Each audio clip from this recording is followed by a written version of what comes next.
ایک غریب آدمی بدو رات کے وقت، وہ کہیں بیچارہ صبح سے چلا تھا، مدینے پہنچتے اسے رات ہو گئی.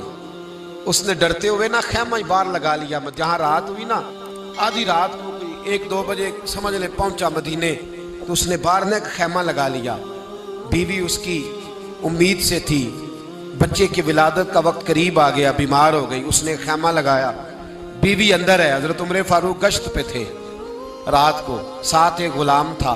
حضرت عمر فاروق رضی اللہ تعالیٰ عنہ کہنے لگے وہ آگ جل رہی ہے تھوڑی سی، پتہ کرو کون ہے. تو آپ کا غلام پتہ کرنے گیا تو بدو نے ڈانٹ دیا، کہنے لگے جاؤ تمہیں کیوں بتاؤں. حضرت عمر خود گئے، کہنے لگے مسافر بھائی بتا تو صحیح. کہنے لگا جی چھوڑے، میں آپ کو کیوں بتاؤں، میں کون ہوں، کیسے آیا ہوں. فرمایا خیمے کے اندر سے کرہنے کی آواز آتی، کوئی درد سے چیخ رہا ہے، بتا ہمیں بات کیا ہے.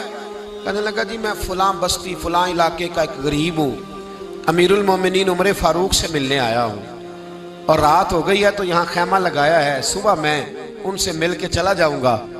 تو رات کو تکلیف دینا پسند نہیں کیا، تو میری بیوی امید سے تھی، اب بچے کی ولادت کا وقت قریب ہے، پاس کوئی نہیں. حضرت عمر کہنے لگے تو ٹھہر میں ابھی آیا.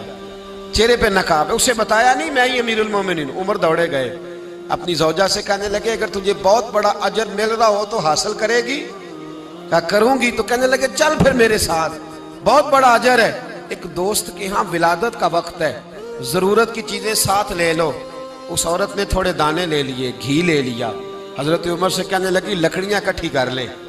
امیر المومنین، کونسلر کی بات نہیں بتا رہا آپ کو، میں آپ کو ایم پی اے کی بات نہیں بتا رہا، ایم این اے کی بات نہیں بتا رہا، جو 10 گاؤں کو ملا کے چیئرمین بنا اس کی بات نہیں بتا رہا، اس کی بات بتا رہا ہوں جو 22 لاکھ مربع میل کا حکمران ہے.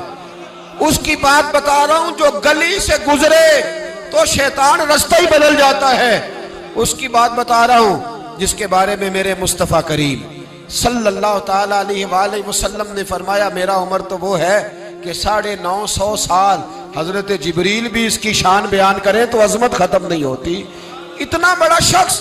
حضرت عمر نے لکڑیاں اکٹھی کی، اینٹوں کا روڑے لے کے چولہا بنایا، پہنچ گئے. آپ کی زوجہ کہنے لگی یہ تھوڑے دانے ڈالنے، گھی ڈالنے اور ایک لکڑی لے کے اس کو ہلائیں، تیار کریں. خود زوجہ اندر چلی گئی، حضرت عمر باہر پکانے لگے.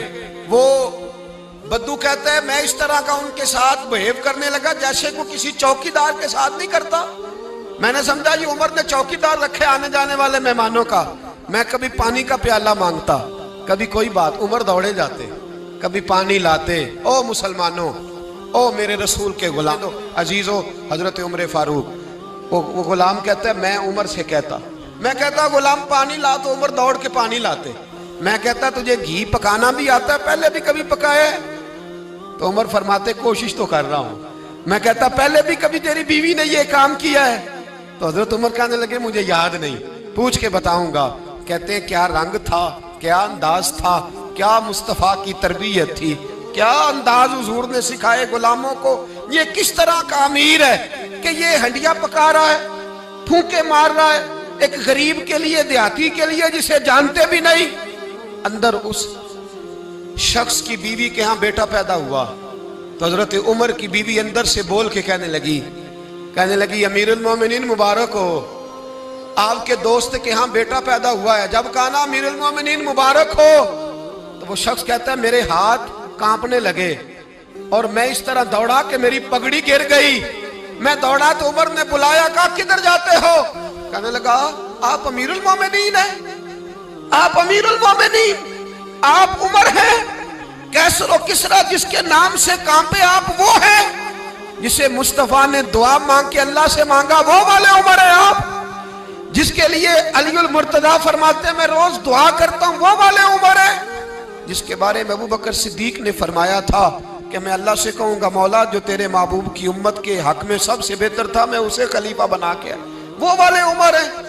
عمر امیر المومنین کی بیوی وہ تو خاتون اول ہوتی ہے، وہ تو ملکہ ہوتی ہے، اور تیری بیوی دائی بن کر ایک غریب کے بچے کے پاس بیٹھی رہی ولادت کے وقت. عمر امیر المومنین ہو کے تیری داڑھی ساری دھومے سے بھر گئی، تو ڈیوٹی کرتا رہا. تو سیدنا عمر رو پڑے اور اس بدو کو سینے سے لگا کے کہنے لگے تجھے پتہ نہیں تو کہاں آیا ہے؟ اس شہر کا پتہ ہے؟ اس نے کہا حضور کہاں ہے؟ فرمایا یہ میرے نبی کا مدینہ ہے، یہ مصطفیٰ کا مدینہ ہے، یہاں امیروں کا استقبال نہیں ہوتا، یہاں غریبوں کے استقبال ہوتے۔